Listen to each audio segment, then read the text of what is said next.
क्या आपको पता है एप्पल कंपनी कितनी रिच है? ये दुनिया की टॉप 10 रिचेस्ट कंपनीज में से एक है और इसका क्रेडिट जाता है लेट स्टीव जॉब्स को। स्टीव जॉब्स दुनिया के मोस्ट इंस्पायरिंग लोगों में से एक हैं, जिनकी लाइफ से हम बहुत कुछ सीख सकते हैं। आज हम जॉब की बायोग्राफी से ऐसे 5 इंपॉर्टेंट लेसन्स के बारे में जानेंगे जो कि उनकी कामयाबी की वजह बनी और ये आपके लिए भी काफ़ी हेल्पफुल साबित हो सकते हैं। Number 1, feel special. Steve jobs का बचपन काफ़ी इंटरेस्टिंग था। उनके एक नहीं बल्कि दो पेरेंट्स थे। उनके पेरेंट्स ने कुछ फैमिली प्रॉब्लम्स की वजह से उन्हें अडॉप्शन के लिए दे दिया था, जहां बाद में उसने क्लेरा और पॉल जॉब्स ने अडॉप्ट किया और उन्हें स्टीवन पॉल जॉब्स का नाम दिया। 7 साल के हुए तो उन्हें उनकी एक पड़ोसन बच्ची ने चिढ़ाते हुए कहा कि तुम एक अडॉप्टेड बच्चे हो, तो वो रोते हुए अपने पेरेंट्स के पास गए।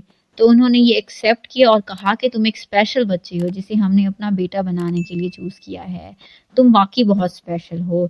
और ये बात उनके पेरेंट्स ने काफ़ी दफ़ा रिपीट की, जिसकी वजह से स्टीव जॉब्स बिलीव करने लगे थे कि वो वाकई बहुत स्पेशल हैं। ज़िंदगी में कई ऐसे इंसिडेंट्स हुए जहाँ पर उन्होंने खुद को बाकी लोगों से स्पेशल समझा और ये एक बड़ी वजह है उनके इतना ग्रेट काम करने की। खुद को स्पेशल समझना ज़रूरी है क्योंकि ये चीज़ हमें कॉन्फिडेंस देती है। Number 2, outside and inside.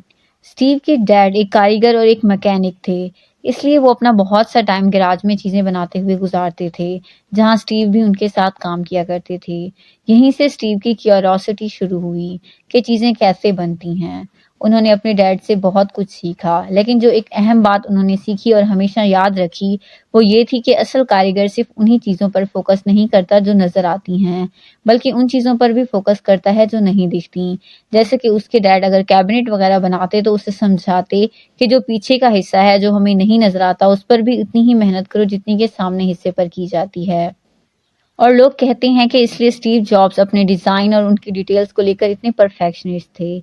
Even वो अपने एम्प्लॉयज़ से इस बात पर भी गुस्सा करते थे कि सर्किट बोर्ड अच्छा क्यों नहीं दिख रहा, और यही वजह थी कि एप्पल प्रोडक्ट्स इतने अच्छे और अट्रैक्टिव थे कि पूरी दुनिया को वो पसंद आए। बहुत से लोग सिर्फ इन चीज़ों पर फोकस करते हैं जो कि सिर्फ दिखती हैं बाहर से।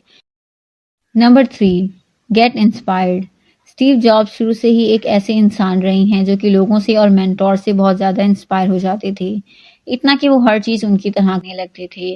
सिर्फ प्रोफेशनल लाइफ में ही नहीं बल्कि वो पर्सनल लाइफ में भी रॉबर्ट फ्रेडलैंड से इंस्पायर थे, जिन्हें यंग एज से ही वो अपना मेंटोर समझते थे, जिसकी वजह से उनकी पर्सनैलिटी इतनी अच्छी थी। इसलिए आप भी अच्छे लोगों से, अच्छे मेंटोर से और अच्छे कामों से इंस्पायर हों जो आपको आगे बढ़ने में हेल्प करें। Number 4, good artist copy, great artist steel.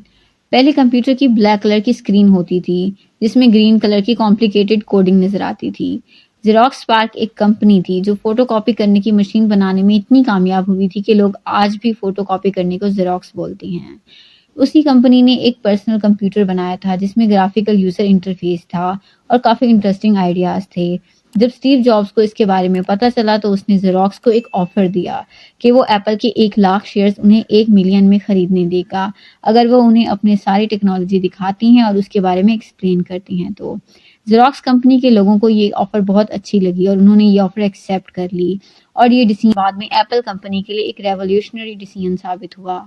Apple ने ये सारी टेक्नोलॉजी जो कि जेरोक्स कंपनी ने इन्वेंट की थी उसे इम्प्रूव करके अपने लीजा और मैकिंटॉश जैसे प्रोडक्ट में इस्तेमाल करके उन्हें पूरी मार्केट में डोमिनेट कर दिया। एक इंटरव्यू में स्टीव जॉब्स ने कहा था कि हमें कुछ बड़ा करने के लिए उन तमाम आइडियाज़ की ज़रूरत होगी जो कि अब तक तमाम इंसानों ने क्रिएट किए हैं, इससे हम बहुत जल्दी आगे बढ़ सकते हैं। इसलिए अगर आप भी कुछ बड़ा करना चाहते हैं तो दूसरों के आइडियाज़ को कॉपी कर सकते हैं, मगर लीगली तौर पर।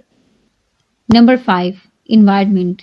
जैसा कि आप जानते हैं कि स्टीव के डैड हमेशा उन्हें चीज़ें बनाने के लिए इनकरेज किया करते थे।